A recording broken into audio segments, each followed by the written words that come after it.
like a butterfly and sting like a bee. The Mirror brings you After the Bell in association with Betfair.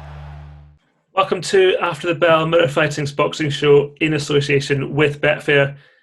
Now, we have a bumper weekend of boxing, so we therefore thought we might as well pack in a bumper number of guests. George Groves couldn't be with us this week, so instead we have former middleweight world champion Andy Lee, and we have current heavyweight Dave Allen, along with Declan Taylor and myself. Guys, thank you very much for joining us. Dave, I know you're in Ukraine in Oleksandr Usyk's camp. We will come to that later on. First of all, we want to look back at Saturday night's action. Start with Josh Taylor in London, took on Mandatory challenger Apinun Khongsong. Over in under 3 minutes in the first round. Body shot which left the Thai challenger on the ground. He then got up again, decided to go back down and eventually taken out on the stretcher. Was it a little bit strange, Andy, in the sense that, listen, I've never been hit by a Josh Taylor body shot, of course, but was it a little bit strange, the reaction? I think it was a good body shot. Probably the knockdown was valid, and the knockout, I guess, was valid. But probably he milked it a bit at the end, or rolling out the ring. And I don't know the official story whether he's injured, like properly injured, like a ribs or something like that, unable to walk. But he looked decent for the first 30 seconds. He looked big and strong and sharp. But it's just. He might have to me, he looked like he mentally checked out. You know, that he got caught a good shot. He felt it was so, and then he realized, it's my way out. I don't know. But it was a very good body shot. I think it would hurt a lot of top fighters. So, you can't, it's hard to call him to question a fighter's character, especially when coming from, he's come from abroad, never been on that level. I think it was just a big step up for him, and he's probably a little bit, Josh Taylor and all that he's accomplished, and that kind of a thing. I think I didn't see himself on that level, coming from fighting small halls in Thailand and little gym shows, to be going. And even though it was behind closed doors, a different thing going in against unified champion of the world. Really a shot. Like no one really heard of Khongsong before, so really a shot to nothing for him.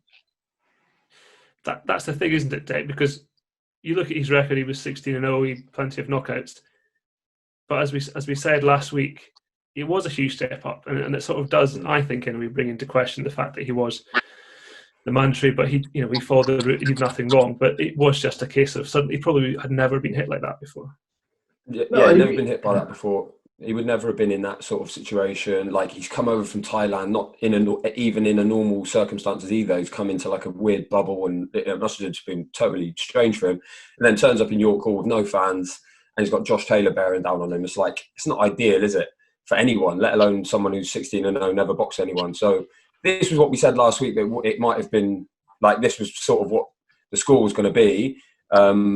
And yeah, I mean, Josh Taylor got a bit of rust off, got going again, had a fight under Ben Davison, got a stoppage, and I'm sure he's happy enough. And then he can look ahead to a big fight. I know we didn't get to see much of the fight, Andy, and therefore we can't really read too much into what impact Ben Davison's had. But from the outside, do you think he'll be good for Josh? I think so. I could see a couple of things that Ben Davison does, where he drifts away out of distance with his lead hand out front. Right hand for Josh Taylor, and the in close body like that. You can see when watching a few of the videos on the pads, they do a lot of up close kind of hooks and uppercuts to the body on the pads. And he had said in his post fight interview, Josh Taylor, that he'd noticed that when Khongsong came off the ropes or out of a clinch, he would always swing, try and get a cheeky little punch in. So he timed it and waited for that moment and then sneaked it. It is a hard shot to resolve when you are punching yourself and you get hit, especially on the in the ribs like that. In the midst of throwing your own punch, it can take the wind right out of you.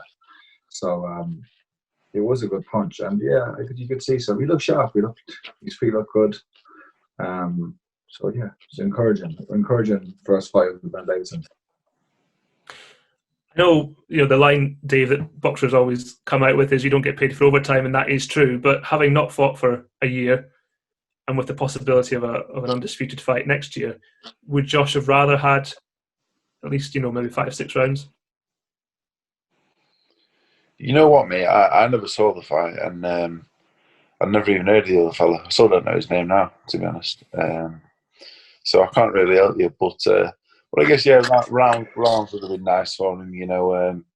If he's going to the Ramirez fight, more than one round would have been good for him. But like you say, you don't have been there longer than you have to. And the Thai fella, from what I heard, even though I don't know his name, I heard he could punch a little bit. So yeah, you want to get him out as early as possible. You don't want to give the other man a chance.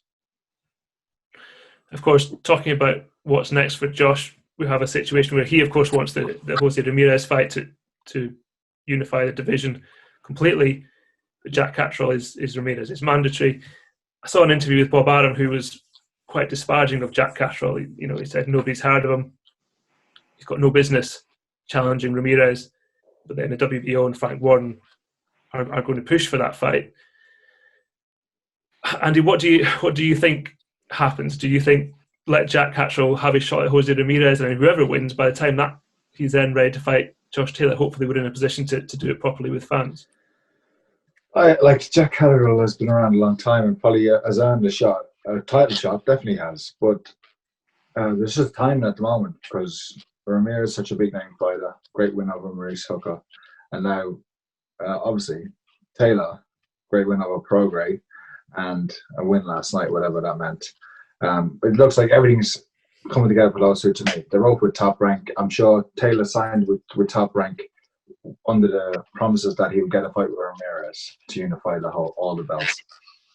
And unfortunately for Catterall, he might have to just wait and watch that and then fight the winner, which could be a win-win situation. Let them take the best out of each other and then him step in, still fresh. But he could do with a good signature fight as well, Jack Catterall, just to put his name amongst them, just to put it I know he's earned his shot. He's been around a long time. He's very skilled and very good fighter. But he could do with a signature win on his record just to say, look, I'm here, I'm on the world level, and I'm ready to challenge these guys.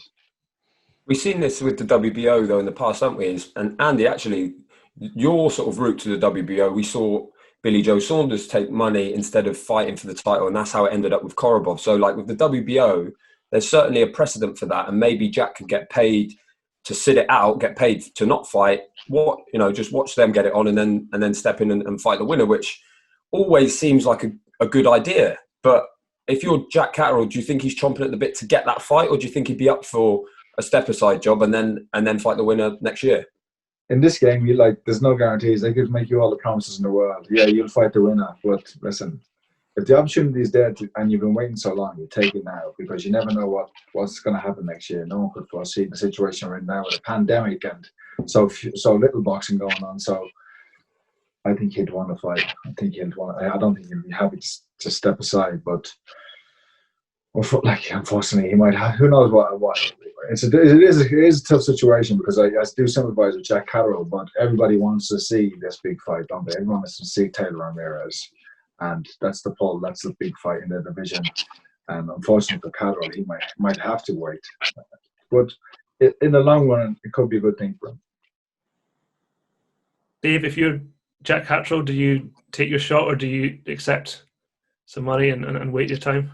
Well, Jack Catterall, he trains at Jamie's with me.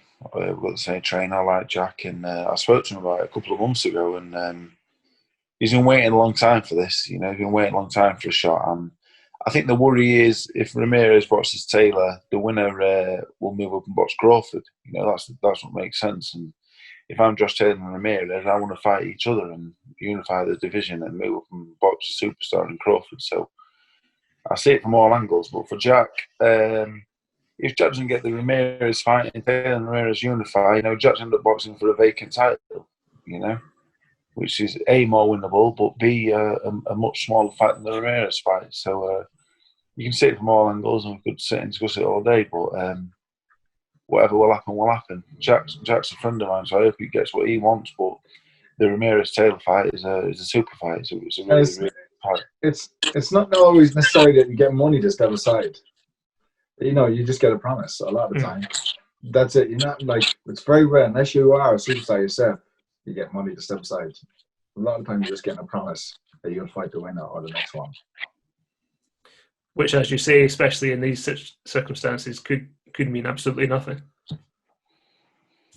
So, should Josh Taylor fight Ramirez next? Very, very close in the betting. Taylor is the 4-5 favourite. Ramirez evens with Betfair. Ramirez is 5-2 on to beat Jack Catterall, who's 7-4. And should Josh Taylor ever fight Jack Catterall, Taylor is 4-11, Catterall 15-8.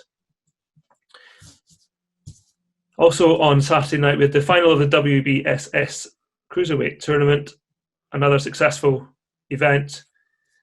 Mairis Briedis coming through on points against Yuniel Dorticos. I think the issue now, Declan, perhaps, is where Briedis goes from here. He's 35, probably earned a good sum of money from the tournament. Do you think he carries on? Do you think he retires?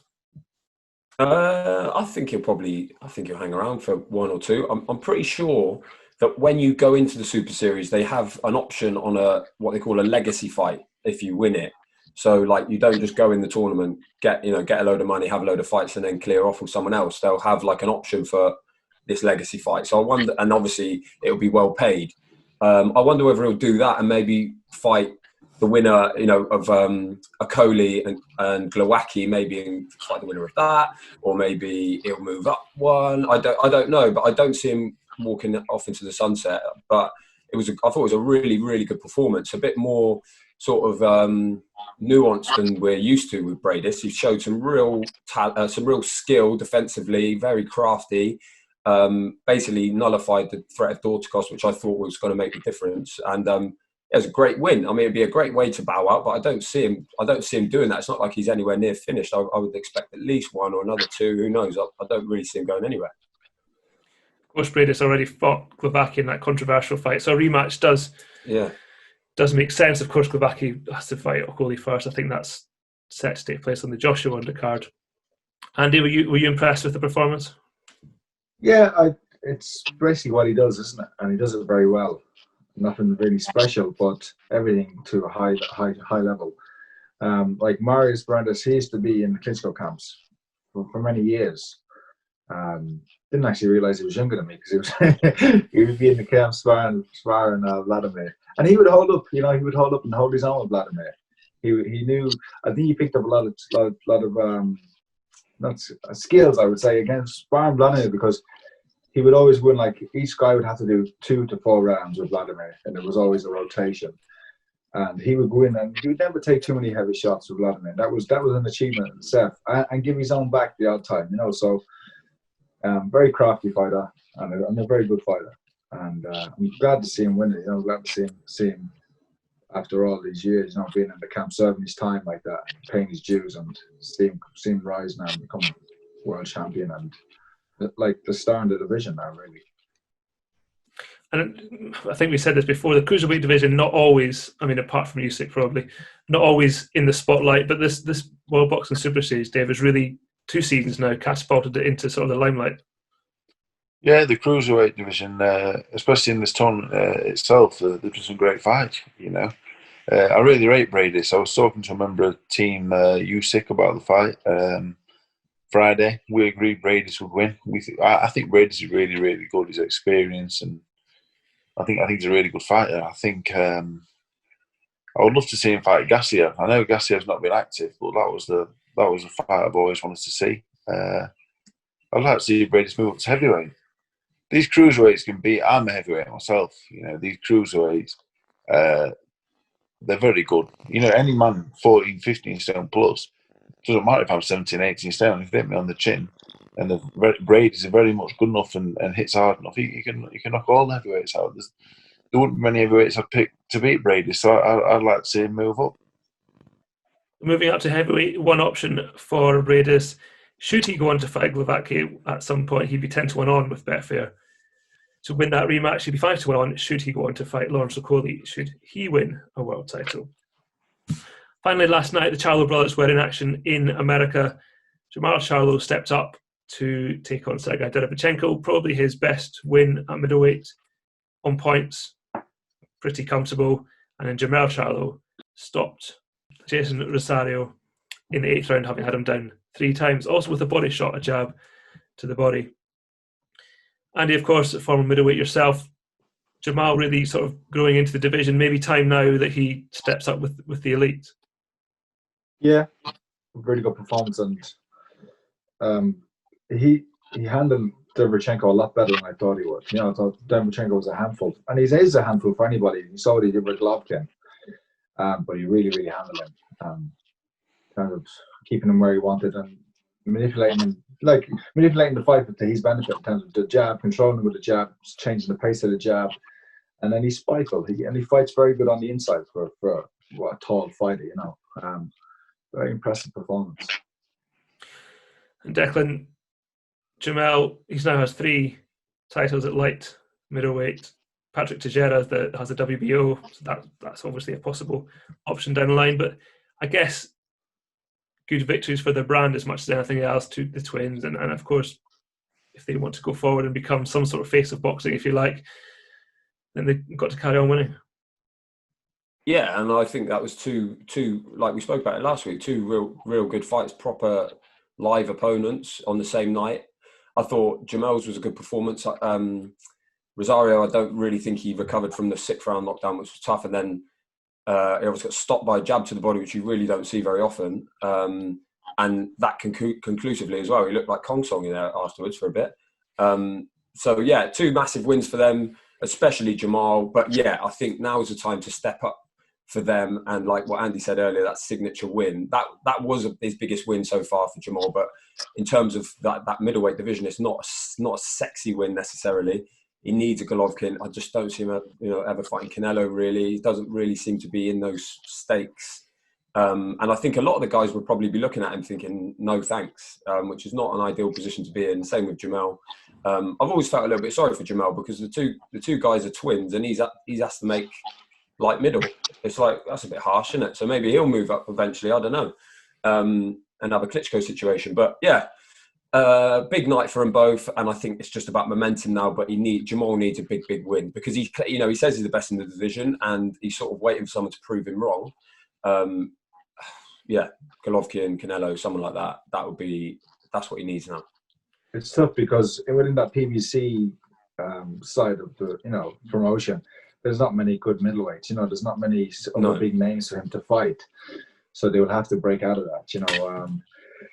But that was the difference as well between the 2 men. How big he was, Jermall against Derevchenko. He looked like a light heavyweight in there. I'm sure he's struggling to make the weight too, and he really used his physicality and his size difference. Derevchenko couldn't put a dent in it, So you wouldn't be surprised to see him move up eventually at some stage to super middleweight. Yeah, I know that ship sailed obviously with Billy Joe going up one, but how would you feel that like Jermall Charlo would fare against Billy Joe Saunders at either middleweight or super middle, were it to happen? Who would you pick in that fight? I think Billy Joe would be too clever, too crafty for him. He is very good, but Billy Joe has a lot of nuance. He has a lot of just tricks and craftiness, and I would fancy Billy Joe. To our point, but Charlo is improving. He's still young, and he's got a very good trainer on Manny Shields. Very, very good trainer. You can see the job he's done with him. As I already mentioned, fighting on the inside, you can do that very, very proficiently for somebody who supposedly boxes on the back foot. That is all for the roundup from this weekend. We'll take a quick look at next weekend, a Sunday night show with Matchroom. Joshua Buatsi takes on Marco Kalic. I mean, I know he's headlining. It's sort of a takeover fight, not takeover fight, but it's an easy way back into it. I kind of look at the fact they're talking about Marco Kalic about his amateur career more than they're talking about his professional career, and I kind of think that maybe says it all, Declan. Yeah, I mean, I expect him to come through pretty well, Josh Buatsi. I've been surprised that we haven't seen him in fight camp. He's been pretty absent, but so he comes back and headlines a show on a Sunday. I'm guessing rights fees are not exactly sky high at the moment, given the circumstances. Not exactly the fight we wanted to see, because there's a lot of light heavyweights out there, even in Britain, that we'd love to see him fight now. So I expect him to win pretty well. Don't really know anything about the other guy apart from that he beat Alan Babic apparently in the amateurs, which is quite impressive considering Babic is a heavyweight now. Well, probably a cruiserweight really. But yeah, I mean, it's one of them where we talk about Buatsi a lot and we talk about these guys and we haven't seen the big fights. It's not his fault. It's not like he's going to overlook anyone. But he wants to make a statement because I remember in New York on the Joshua undercard, he was supposed, he didn't make the statement that we all expected against Periban. And it was a little bit of a, not disappointing, but just a touch lackluster on a big stage. Periban had crafted, an old wily sort of campaigner, so it was never going to be easy for him. But I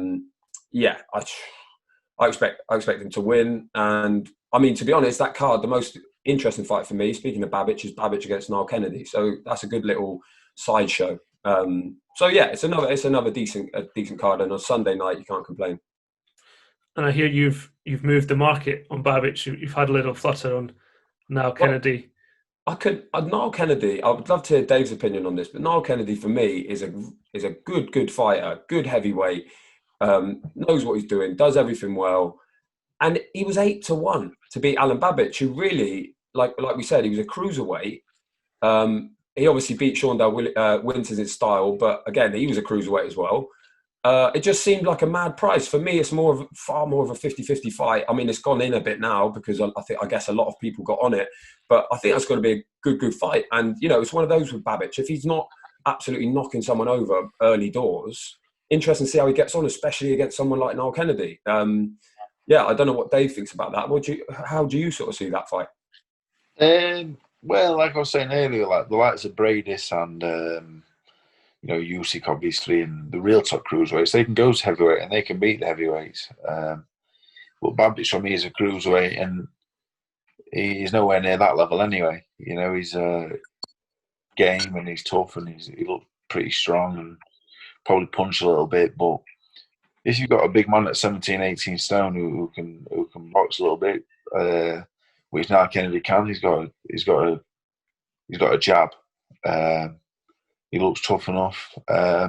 It's interesting. I expect Babic to win, to be honest. I think he's too fresh and he'll want it a little too much, I think Niall's a lovely fella, but I think Babic is the tenacity that he brings will beat a lot of people like Shawndale Winters. He just rips straight through him. You got to have a good deal of mental strength to deal with a fighter like Babic. You got to know what's coming. You got to be ready for it, and you got to deal with it. And it'll be interesting if Niall Kennedy can. I'm not sure if he will, but I certainly hope he can. Is he someone who's on your radar, Dave, or do you feel like you've sort of moved on from that sort of level?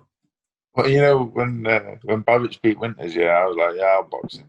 So, I thought if Eddie's going to offer me some draft money to watch Babic, then I'm all over it, because I think I don't think a 14.5 stone man with his style can beat me.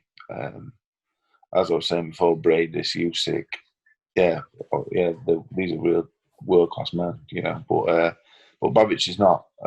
He's fun and he's going to be lots of fun to watch at the level he's at and stuff. But Babic a fight for me. If he beats Niall Kennedy and win 2 more, then absolutely. Because I think it's a great fight for me. I think if anyone wants to pay me a lot of money to watch a 14.5 stone man that comes face first, absolutely, I'm welcoming to that. You know what I mean? Just let Eddie's got to let me know where and how much, and that's the kind of fight that I look at and say, yeah, please, I like that. Easy money, I think. And be worth it for the build-up alone, I imagine. Well, at 28 now, I'm a little bit more mature. I'm not sure if anyone noticed. I've matured a little, from the early days where I wasn't really myself. I just tried to make a bit of noise and get noticed, and it worked. But no, he can do what he wants. I'm just here to. I'm training really hard and trying a different approach now. So we'll see how this one goes. Andy, is Niall Kennedy someone you know, and you obviously in Pacquiao Collins's gym? Is he someone you know well, policeman over there in Ireland? Yeah, I know. I don't know him intimately, but I know him pretty well. I know what you mean. You know what I mean? Like I wouldn't be in touch with him every day. We'd send the odd message here and there, and keep in touch. I believe he's got heart. He won't go away easy. Like, if he does get beat, he'll go down fighting that kind of a way. And he'll stick in there. So, like if he can, like that's the thing. Everyone wants to see if someone can take Babbage past the first 3 or 4 rounds and see how he holds up then. And it will be interesting if it goes that far. So for Niall, he's just got to survive the early onslaught and try to land a few shots and get respect himself in the meantime. But yeah, a good fight, very good fight, and an interesting fight, and great to see Niall getting an opportunity, on Sky, and he is a really good person as well as good decent fighter. So we'll see how it goes. Just popping back to Josh Buatsi, and obviously the Anthony Yard fight he's talked about a lot, but I feel like that's probably, it may well happen in maybe a year's time, but not that soon. Is it time for him to look closer to home in terms of the Matchroom stable? Someone like Callum Johnson, he needs some fight to just bring himself a bit more into the public eye, I would say. Not that it's an issue, but he's not the most outspoken or necessarily. He's sort of probably the best of that crop of younger fighters. Time for something a bit bigger. Yeah, there's no doubt in his talent and his ability, but like there's progression in a young, like in a prospect's career where you progress them, the management of their career and the matchmaking and progressing them so that they develop. You can't just go from fighting a certain level and jumping in with one of the world champions. You have to kind of progress, and that's kind of the thing which you mentioned to Coley earlier. I think that could be a mistake where he's kind of operating at a certain level, and he has beaten them all. But to go straight up to world level, I think could be a mistake. And the same with Buatsi. They have to be careful with how they not be careful because he can't do it, but just do it in the right way. Progress him, fight a couple of guys who have fought for world titles first. And so I think there is a bit of a mismanagement issue there in terms of that he's not fighting regularly enough for a young fighter, and he's not fighting the right type of opponents for a young fighter in terms of his progression. So hopefully that's something they can address. But we're in different times now, so there's not the opportunities. There's not fights every week where he can fight on the card. But yeah, I think him and Callum Johnson is a really good fight, and it's probably better. It's a better fight than a domestic fight. If you know what I mean. Even though it is a domestic fight, it's a higher level and a higher standard and a really hard fight for both men. So it's something they should try and build. If they could build it, that would be the right thing to do. Have them both fighting on the same card one time, and then 4 months' time they'll fight each other if they both win, and build it up that way. But it has to be done. So, do you think boxers tend not to turn down fights or anything like that? So, in terms of you talk about the mismanagement, where do you think that's coming from? No, look. It's just whatever the injury and the situation, whatever, it's sometimes you can be held back by having to, if you have got, like Declan mentioned, a deal that he's got, so that alluded to it. So I'm just assuming that he's getting big paid and he has to be on TV. So sometimes you can be held back by that. Where if you've got a kind of a flexible agreement where you got to fight on TV all the time, but you can also go and take a fight on an undercard and fight a 6-rounder and knock somebody out, or fight a tough guy with a different style on an undercard. That will benefit you hugely in terms of your progression, But if you're kind of locked into a deal where you got to fight every time on TV and it's got to be a certain amount of money, then you're only going to get so many opportunities. Josh Buatsi is unsurprisingly 25-1 on with Betfair to beat Calic, who's 10-1. And also on that card, Chantel Carmen takes on Adriana dos Santos Arroyo, the WBC Super Lightweight World Title. Finally, we're just going to talk about what's making the news in boxing. And this week, finally, Dereck Chisora against Oleksandr Usyk was confirmed for Halloween. We have, of course, Dave Allen, who is deep in camp with Oleksandr Usyk. I've always had this idea in my head, Dave, that Oleksandr Usyk trains in the deepest, darkest forest that you can only get there with, on horseback or something. Are you going to spoil that and tell me it's an industrial estate in Kiev and just a normal gym? Well, what I can tell you is I'm in the Ukraine Olympic base, which is nothing like the GB boxing base. I can tell you that for definite. Not at all. The food ain't great. So anyway, I thought we were sparring in the base in the Olympic base. Thought there'd be a ring here. There's not. So we go to where he sparred. Beautiful. He's got his own little gym, and off the back of the gym there's I'm not even sure what you'd call it. It's amazing, to be honest. I'm looking around Ukraine on the way from where I'm staying to the gym and thinking, this is a bit like where I live in Doncaster. I thought, oh God, this is not great. Get to where Usyk trains, and we went to the spa the other night. Well, I think that's where he stays during camp, and it's 5-star. It's unbelievable. I thought, why am I not staying here? I thought, can't they get me a room here instead of going back to where I am? But no, Usyk, he spars in a lovely little gym. I think it's his own personal place, and he's a lovely bloke. You know, his English is limited, but made me feel really welcome. He's a real gent. So it's a good environment all around. How good is he, Dave? You sparred them all. Well, I've always said that Tyson's the best by far. And I remember when I got home from sparring in Klitschko, I came back from sparring in Klitschko, and Peter was training me at the time. So me and Tyson was in the gym together. And I remember the first thing I said to Tyson was, "You beat Vladimir Klitschko with one hand behind your back." I said, "The difference in levels is unbelievable." And I remember Tyson looking at me and kind of smiling, saying, "Yeah, I know." And I was like, "Oh, right." So I've always held Tyson number one and clear number one, above Vladimir, above Joshua, above White, above all the fighters I've sparred. I sparred Clinton Woods as a kid as well, and he was unbelievable. Obviously, light heavyweight. I sparred lots of world champions, but Usyk for me. So you've got Tyson. Tyson's 19 stone, 19 stone. I've sparred Tyson at 27 stone. But Usyk for me, I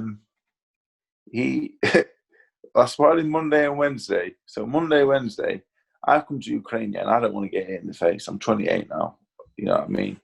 I've took a bit of hammer over years. I'm at a point in my life now where I think, you know what? Let's be smart. Let's not get punched in the face because it hurts. And when I have kids in 20 years' time, I want them to say, I want to be healthy and be around for them and everything else. And after the prize fight, that was a worry. It started to worry me. So Monday, Wednesday, I boxed him. And the Monday, he had a look at me. And I knew he was looking at me. I knew he was playing with me. I knew he was seeing what I had. And I thought, well, that's fine because I'll just keep walking away from you so you can't hit me. So I did that Monday.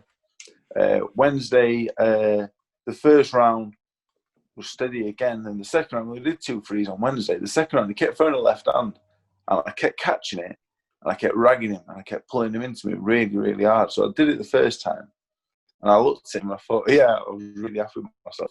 I do that with the kids' body sparring and people that never boxed before. And I feel good then.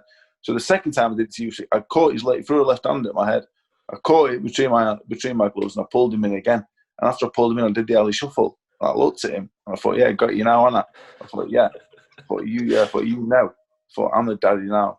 So anyway, he looked at me, did a smile, did an alley shuffle himself. And then he got round, somehow he got round the back of me. And before you know, he's hitting me with a left hook from behind me. Within like a second of him doing the alley shuffle, he's round the back of me and he's hitting me in the head. And I turned around and I thought, all right, that's what we're playing now. So the last minute and a half of the second round, he didn't really hit me, but I didn't really see him. It wasn't even in my line of vision. 1 minute he's in front of me, the next minute he's at the side of me, then he's round the back of me. It was something I'd never seen before. And on the Friday, they said to me, David, please get stuck into him today. We're paying you to get stuck into him. I said, all right. So I just got stuck into him. So I've seen 3 different sides of him. One of them has me feeling he's the best he's the best I've been in with in some ways. But the fact that Tyson's 4 stone heavier than him, and Tyson hits 100 times harder, and I don't know, him and Tyson have got a lot of similarities in every aspect. They're both eccentric. They're both very similar in their ways. When I'm with Usyk, are similar with Tyson, and they're both training the underpants as well, which is number 3. So they're very similar, and it's very hard to split. It's very hard to split them. It's harder. If they box each other, I'd have no problem picking a winner. But in terms of ability, it's a difficult one. Andy, you obviously spent time. You were, helped training Tyson for his last fight when he, his career best performance, didn't put a foot wrong. How does he feel about Oleksandr Usyk? Does he see him as, like a lot of people do, as the main threat, like even a bigger threat than Joshua to him? Or how does he feel about him? Do you just think he's too small? I think what Dave said, the size difference, it's just insurmountable. You know what I mean? They're just different. It's like me going there with a featherweight. You know what I mean? It'd just be too much. Even though he has all that ability, his amateur pedigree, and you know, technique. It just you can't. There's weight divisions in boxing for a reason. You know, you can't just put anybody in with anybody. But he is very, very good. And in terms of him going against the other guys in the division, you've got to give him a very good chance, you know. But listen, Chisora is not going to be easy. Chisora is going to have something to say in this fight, I think. He probably outbox Chisora and move and be very skillful against Chisora, but Chisora will be in there swinging all the way to the end, I think. You mentioned the weight difference between Tyson and Usyk, Dave. Of course, Tyson and Chisora are very different fighters, but presumably there will be maybe 3 stone difference on the night. How much will that play a factor? Well, I'm still in Ukraine. If I was in England, I'd tell you lots of things, but I'm not. So I've got to play sensible. But it's an interesting fight, to be honest. I spotted Dereck, and I think he will make Oleksandr look unbelievable for 3 or 4 rounds. Because Dereck's not the greatest boxer in the world, but he can punch. The one thing with Dereck, when I spotted Dereck, I always had Dereck down as a bit of a slapper and he couldn't really punch. Now in the first round, I was boxing Lucas Brown, I was super fit. So anyway, the first round I'm a bit confident. I thought, I'm like boxing for a few rounds. He comes at him with a right hand, he swung one from his ankle and on the top of the head. And I looked at him and I thought, that weren't a slap, I thought that really hurt. So Dereck can punch, but definitely, like, he's a really big, strong man. He's heavy-handed, he's tough. And I don't know, because I'm still here. So I don't want to say too much. But I just think it's interesting. In terms of boxing ability, it's a mismatch. It's a big mismatch. But in terms of Dereck lands one, a real big, strong man hits this smaller man, it's going to be interesting. Blink twice if you think Chisora's going to win. He'll never make it home. I think if I have to be pushed on it, I think Usyk stops Chisora. I think he stops him. But what I would say is I wouldn't be surprised by any outcome in this fight, is what I would say. I have to say, I'm the first to criticise matchmaking and things like that, but it's testament to everybody involved that this fight is happening, especially under these circumstances. We'd all, of course, loved it in the full arena, but probably maybe outside Lopez, probably the best fight that's been made this year. And also testament to Dereck Chisora, who's still there, but probably at the best he's been, you'd argue, despite his, advancing years. I'm not sure, really. I'm not sure. I've only spotted Dereck once. And you know what the difficult thing is? Over the years, I start to believe what people say about me on the internet. So I start to think, you know what, I'm not that good, really. I'm this and that. And then I spar some of these top fighters, and you do a job on some of them, and you think, there must be crap, these. And then I think, you know what, actually, I was half fit then. So that's why that happened. Stuff like that. And then I think, well, I just think, I don't know. I just always spar these top fighters, and I think, well, if I'm not very good, these top fighters can't be. They're not Supermen. They can't be. How can they be? None of them are. But it's great that the fight's happening. I think both of them have took a pay cut to make it happen. So I think they're both confident. I think Eddie's putting pay-per-view on the undercard, just to help make it happen a little bit. Obviously, I'll be bringing the views in. I told him. I told him, I said, hit the button. I said, this fight's going to happen, mate. You need an undercard to get these sales in, so let's make it happen. So I'm on the undercard anyway. I thought I'd announce that now, just so Eddie can't back out of what he said. How many rounds? How many rounds are you doing? I'm doing a 10-rounder, I think. That's the plan. Just waiting on opponent confirmation. So if I announce it now, Eddie can't change his mind. So, You've made a few changes in your own career, Dave, and it looks like you're in tremendous shape from what I've seen. Do you feel like you're in a better place physically, mentally? Well, it's been, my career has been it's been up and down. I had 10 amateur fights. My first fight I was 18. I turned pro 18 months after my first amateur fight, and I wasn't. I won the boys' schools amateur title. I got a place on the Great Britain squad as an amateur, and I thought I was good, and I wasn't. I didn't have 10 amateur fights. What could I know about boxing after 10 amateur fights? I was a really good athlete and a tough kid, and that was it. I didn't know anything about boxing. Didn't have a clue about boxing. And 10 pro fights later, I decided to put Dylan White and Luis Ortiz and got beat. Without even training for either. I never trained a day for 4 years, really, and boxed them and got beaten. Got a Commonwealth title shot, never trained again, got beat on a split decision, and then boxed Tony Yoka without training again and got my head caved in. And then randomly managed to beat Nick Webb and beat Lucas Brown, and then got filled in by David Price. So it's not hard for me to improve. By me getting on the road and running for 40 minutes every day is going to improve me, because it's something I've not done for 10 years. Me going to Jamie Moore's and actually having a trainer and listening to him and training is going to improve me. I sparred with the best fighters in the world. I sparred Vladimir Klitschko at 22 stone. I sparred Tyson Fury at 21 stone. I sparred into Joshua 3 times a week at 20 plus stone, 10 rounds. And at 28 now, I've got the belief where, you know what, I'm not a bad fighter at all. I'm a good fighter. I've done thousands of rounds with world champions. I can't be that bad. So the belief is there. I'm training, you know. I'm actually doing some exercise, which always helps. And I just think, you know, these great fighters said to me, David, you can be a world-class fighter, but what are you doing, mate? What's going on? And I've always said, well, I'll do it one day. Thinking you'll be young forever. I'm 28. I'm 28 nearly. I'm 29 in March. It's a case of now or never. And it's not even a case of now or never anymore. It's a case of now or getting seriously hurt, like I did with the Price fight. So I've decided I can't really play it anymore, you know.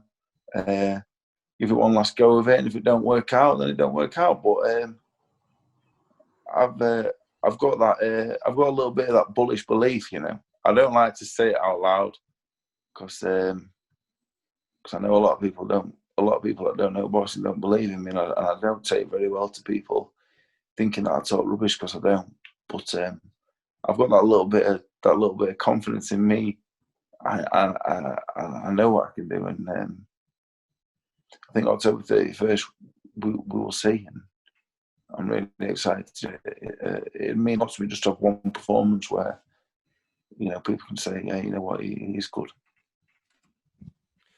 And just finally on Usyk, has there been anything that he's done that you weren't expecting? I mean, I know he's that kind of fighter anyway, but just that you went in with a preconception. A few things have surprised me. And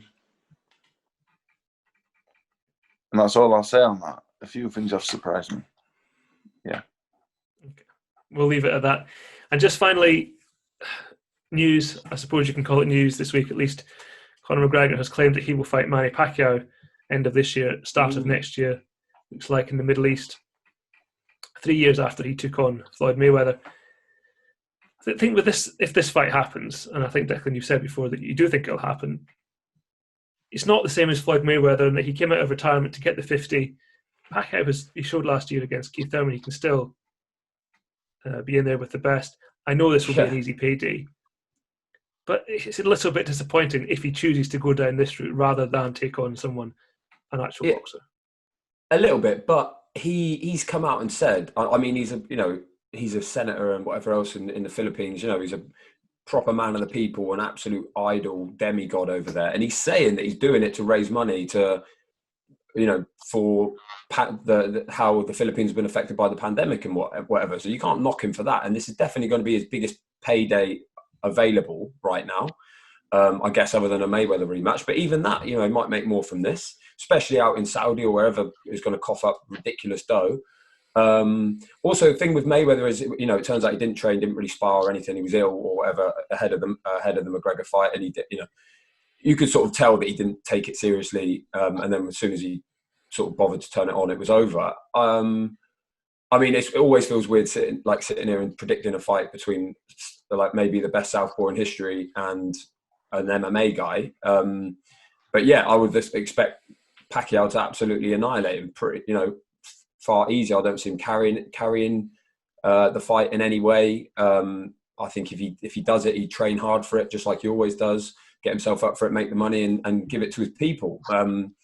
And yeah, all I will say from a Betfair point of view, it's going to be another one of maybe the greatest prices in the history of organised sport, like bookmaking. It's absurd, the prices I'm seeing. Declan, I thought you were going to say the greatest southpaw in history and Manny Pacquiao.